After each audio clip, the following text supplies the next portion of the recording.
سیدنا علی المرتضیٰ رضی اللہ تعالی عنہ کی پیدائش ہوئی تو روایات میں آتا ہے کہ وہ آنکھیں نہیں کھولتے تھے. حضور مبارکباد دینے گئے اور اپنے بھائی کو دیکھنے گئے تو ان کی والدہ حضرت فاطمہ بنت اسد رضی اللہ تعالی عنہا نے کہا بیٹا پیدا تو ہوا ہے لیکن پریشانی یہ ہے کہ آنکھیں نہیں کھولتا. تو آقا کریم علیہ السلام نے اپنا لعاب حضرت علی المرتضیٰ کے منہ میں ڈالا تو مولا علی نے آنکھیں کھول لیں.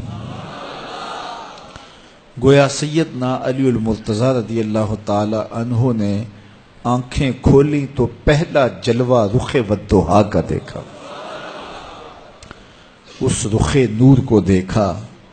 اللہ اکبر، قربان جائیں سیدنا علی المرتضیٰ کی آنکھوں پر جس کا پہلا نظارہ رخ محبوب تھا، اور پھر بچپنے کی عمر حضور کی قربت میں، حضور کی صحبت میں، حضور کی تربیت میں بسر ہوئی. آقا کریم علیہ السلام جب اللہ کے حکم سے اعلان نبوت فرمایا تو سیدنا علی المرتضیٰ رضی اللہ تعالی عنہ نے ایمان لانے والوں میں سر فہرست اپنا نام لکھوایا اور آقا کریم علیہ السلام کے ساتھ پھر ہر محاذ پہ کھڑے ہوئے نظر آئے. سیدنا علی المرتضیٰ فرماتے ہیں کہ رسول رحمت نبی اکرم صلی اللہ علیہ وآلہ وسلم نے ارشاد فرمایا کہ اے علی تیری مثال حضرت عیسیٰ کی ہے. حضرت عیسیٰ کا ماجرا یہ تھا کہ ان سے دو طرح کے لوگوں کا معاملہ ہوا اور دونوں گمراہ ہوئے.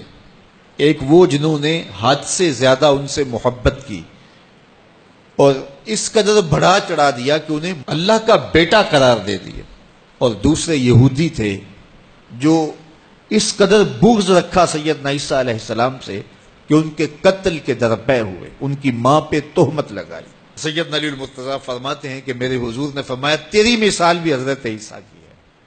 تیرے معاملے میں آ کر بھی دو لوگ برباد ہوں گے، ایک محبت کی وجہ سے برباد ہوں گے، ایک بغض کی وجہ سے برباد ہوں گے.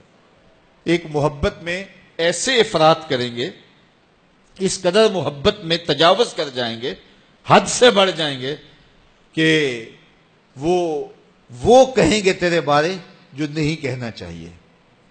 حتیٰ کہ سیدنا علی المرتضیٰ رضی اللہ تعالی عنہ کی محبت میں لوگوں نے تمام صحابہ پر سب و شتم کو جائز سمجھ لیا. اور ایک طبقہ ایسا بھی ہے جو سیدنا علی المرتضیٰ رضی اللہ تعالی عنہ کو خدا اور الہ کہتا ہے. یہ نصیری سیدنا علی المرتضیٰ رضی اللہ تعالی عنہ کو الہ کہتے ہیں، علی اللہ کا نعرہ لگاتے ہیں. ایک طبقہ محبت میں تجاوز کر کے اس قدر جو ہے وہ سیدنا علی المرتضیٰ کے بارے میں اعتقاد قائم کرتا ہے کہ وہ گمراہی کے گڑھے میں جا گرا. اور ایک طبقہ وہ ہوگا جو تیرے ساتھ بغض رکھ کے برباد ہوگا. سیدنا علی المرتضیٰ رضی اللہ تعالیٰ عنہ کا نام بھی گوارا نہیں ہوگا.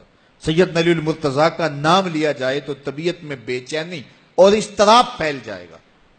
اور ایک طبقہ ایسا ہے نواسب کا، نواسب باقاعدہ 10 محرم کو سیدنا علی المرتضیٰ رضی اللہ تعالی عنہ کے شہزادے کی شہادت کے دن کو عید کے طور پہ منایا کرتے ہیں. وہ نئے نئے کپڑے پہنتے ہیں، انواع اقسام کے کھانے کھاتے ہیں اور ایک دوسرے کو مبارکیں دیتے ہیں اور گلے ملتے ہیں. تو نواسب سیدنا علی المرتضیٰ اور خاندان نبوت کے ساتھ بغض رکھنے کی وجہ سے برباد ہوئے. اور جو نصیری اور وہ طبقات جو حضرت سیدنا علی المرتضیٰ کے ساتھ محبت کے ازدیاد میں یہاں تک جا پہنچے کہ انہیں ابن اللہ کہہ دیا، یا ان کی محبت کے اندر جلیل القدر ہستیوں پر تان و تشنیع کے تیر برسائے، تو یہ گمراہی کے گڑھے میں جا گرے. تو میں کہتا ہوں انہیں مبارک ہو جو سیدنا علی المرتضیٰ رضی اللہ تعالیٰ عنہ کے ساتھ وہ پیار کرتے ہیں جو شریعت اسلامیہ، شریعت بیضا کا تقاضا ہے، جس سے رسول اللہ کی آنکھیں بھی ٹھنڈی ہوتی ہیں، اصحاب رسول کی آنکھیں بھی ٹھنڈی ہوتی ہیں، اور اہل بیت رسول کے دلوں کو بھی قرار پہنچ. اہل بیت نبی کے گھر والے ہیں اور صحابہ نبی کے در والے ہیں. ہم کہتے ہیں گھر والوں تمہیں بھی ہمارا سلام اور در والوں تمہیں بھی ہمارا سلام.